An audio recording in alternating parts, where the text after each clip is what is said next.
देश में लोकसभा का चुनाव हो या फिर सभी राज्यों में होने वाले विधानसभा चुनाव, ईवीएम को लेकर विपक्ष लगातार बीजेपी पर सवाल उठाता रहा है। विपक्ष बीजेपी पर ईवीएम और फर्जी वोटिंग के जरिए खेल करने के गंभीर आरोप कई बार लगा चुकी है।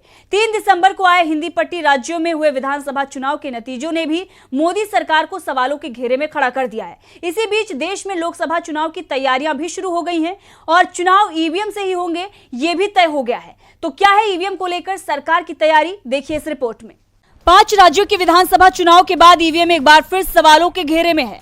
विपक्ष का दावा है कि जहां बीजेपी मुकाबले में होती है वहीं ईवीएम को लेकर सबसे ज्यादा समस्याएं होती हैं और जहां ईवीएम में समस्याएं आती हैं, बीजेपी को जीत भी वहीं मिलती है। बीजेपी विरोधी दलों का यह भी दावा है कि मोदी सरकार ईवीएम के दम पर ही चुनाव जीत पा रही है।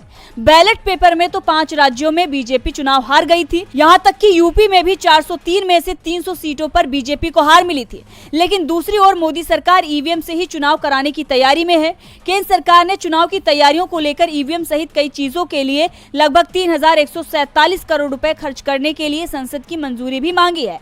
इससे चुनाव पर कुल प्रस्तावित खर्च 5000 करोड़ रुपए से अधिक हो जाएगा।